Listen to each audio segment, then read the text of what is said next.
Assalamualaikum warahmatullahi wabarakatuh. Bertemu lagi dengan saya Kana Lestari dengan NIM 721141912 dalam mata kuliah Sistem Informasi Manajemen. Pada kesempatan kali ini saya akan mempresentasikan proyek 1 keahlian teknologi sehari-hari. Sistem operasi. Sistem operasi dapat dianggap sebagai program komputer yang menjalankan program lain di komputer Anda. Program ini menjalankan peralatan seperti hard drive, dan mouse. Next. Microsoft Windows adalah sistem operasi yang paling populer untuk mikrokomputer. Windows sudah ada sejak tahun 1981 dan telah mengalami banyak perubahan yang mencerminkan kenaikan kemampuan komputer dan keberagaman perangkat yang dipasangkan di komputer. Next. Sistem operasi yang lain. Microsoft bukanlah satu-satunya vendor yang menawarkan sistem operasi untuk mikrokomputer. Apple Computer membuat Mac OS X. Mac OS X adalah sistem operasi yang mirip dengan Unix. Namun sistem ini tidaklah gratis melainkan hak milik Apple Computer. Peranti lunak aplikasi. Sebagai seorang manajer dan profesional, Anda harus memikirkan mengenai peranti lunak pada mikrokomputer Anda. Sementara para profesional sistem informasi memikirkan mengenai program-program komputer di server dan mainframe. Anda cukup memikirkan mengenai aplikasi perantak lunak pada mikrokomputer Anda. Next. Identifikasi. Mengapa penting bagi Anda untuk menentukan versi peranti lunak aplikasi pada komputer Anda? Karena versi yang berbeda dari aplikasi peranti lunak yang sama seperti Microsoft Word bisa saja memiliki fitur yang berbeda. Sebagai contoh, Word 2003 memiliki fitur untuk memantau perubahan-perubahan pada suatu dokumen Word. Next, ke pembaruan. Kebanyakan pembaruan aplikasi akan meningkatkan efisiensi operasional aplikasi tersebut. Beberapa dari pembaruan ini dapat memecahkan masalah-masalah keamanan. Namun, pembaruan jenis ini tidak sesering pembaruan keamanan untuk sistem operasi. Next. Melacak perubahan. Pemantauan dapat mengidentifikasi siapa yang melakukan perubahan. Orang ini adalah orang yang memiliki peranti lunak aplikasi pada komputer tersebut. Ketika Anda menginstal Microsoft Word pada komputer Anda, selama proses instalisasi, Anda akan menemui perintah untuk memasukkan nama dan nama perusahaan Anda. Ini merupakan informasi identifikasi yang akan dipantau. Perlindungan kata sandi. Kata sandi dapat diberitahukan kepada rekan kerja melalui telepon atau melalui cara lain selain email itu sendiri. Dengan cara lain, meskipun dokumen tersebut salah sasaran atau dicuri hacker, akan sangat sulit bagi orang tersebut untuk melihat dokumen atau lembar kerja tersebut. Virus dan spyware. Virus dan spyware merupakan masalah yang serius. Spyware tidak bersifat berbahaya karena tidak dikirimkan ke komputer Anda untuk menghentikan kerjanya atau untuk mencuri informasi yang sensitif.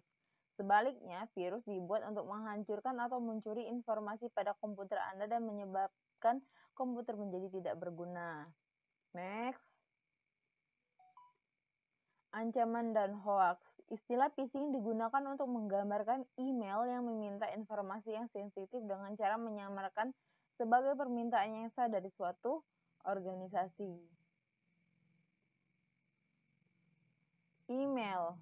Email amat mudah digunakan hingga kebanyakan orang tidak terlalu memperhatikan betapa pentingnya aplikasi ini. Email amat penting untuk komunikasi bisnis. Hanya sedikit pengguna yang memanfaatkan semua fitur aplikasi email mereka, sehingga mereka tidak menggunakan seluruh potensi email mereka. Oke, lanjut ke proyek 2, proyek web _HTML menggunakan Microsoft Frontpage. Membuat dokumen Frontpage. Instruksi-instruksi ini secara umum akan mengarahkan Anda kepada perintah dan subperintah yang akan mendapatkan efek yang diinginkan. Microsoft Frontpage memiliki banyak ikon yang dapat melakukan operasi yang sama dengan satu klik mouse saja. Next. Mulailah membuka program Microsoft Frontpage. Yang pertama, klik tombol Start, lalu pilihlah All Program, dan klik 2 kali program Microsoft Frontpage, seperti pada gambar tersebut. Daftar bertanda. Yang pertama, ketik location, kemudian tandailah location, dan kemudian perintah format dengan subperintah paragraf dan alignment dari pilihan drop down. Buatlah agar paragraf terjajar ke kiri, left. Kemudian klik ikon daftar bertanda seperti yang ditampilkan pada gambar. Lalu masukkan 3 frase: Commuter Parking Lot, Recreation Center, dan 101 North Main Street. Dan tekan kunci Enter setelah klik frase. Next. Tabel. Yang pertama, pilihlah perintah tabel, subperintah insert. Kemudian pilih perintah tabel seperti yang ditunjukkan pada gambar. Lanjut pada layar yang tampil, pilihlah tabel dengan 4 kolom dan 4 baris. Next. Menambahkan gambar. Klik perintah insert, diikuti dengan subperintah picture. Pilihlah clip art. Mencari gambar di clip art. Ketika layar selanjutnya muncul, ketiklah kata pizza dan pilihlah sebuah gambar yang untuk digunakan. Setelah memasukkan gambar tersebut, tekanlah kunci Enter 2 kali untuk membuat halaman web bergerak turun. Next. Daftar bernomor. Pertama-tama Anda harus memasuki kalimat Why order from us pada halaman web tersebut. Kemudian tekan kunci Enter untuk mendapatkan garis baru. Lalu pilihlah ikon daftar bernomor dan masukkan 3 alasan, pengiriman cepat, dan menekan kunci Enter. Link halaman web. Bagian akhir dari contoh ini adalah untuk menciptakan 3 jenis link.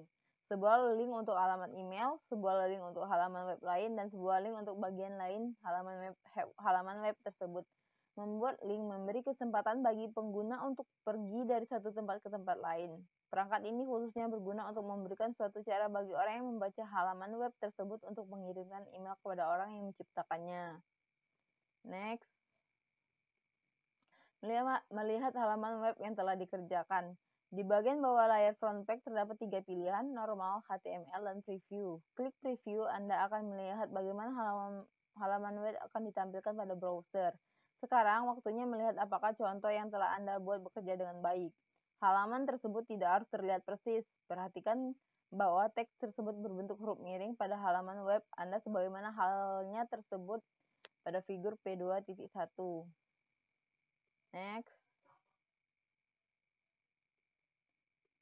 Kelebihan dan kekurangan frontpage. Kelebihan frontpage. Menggunakan frontpage untuk membuat halaman web adalah kemudahan penggunanya.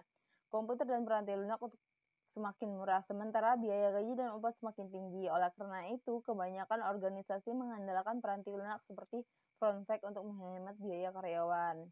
Kekurangan dari frontpage adalah kode HTML, kode yang diproses oleh browser internet yang dihasilkan tidak efisien. Cukup sekian presentasi dari saya. Apabila ada kekurangan, saya mohon maaf. Saya akhiri. Wassalamualaikum warahmatullahi wabarakatuh. Terima kasih.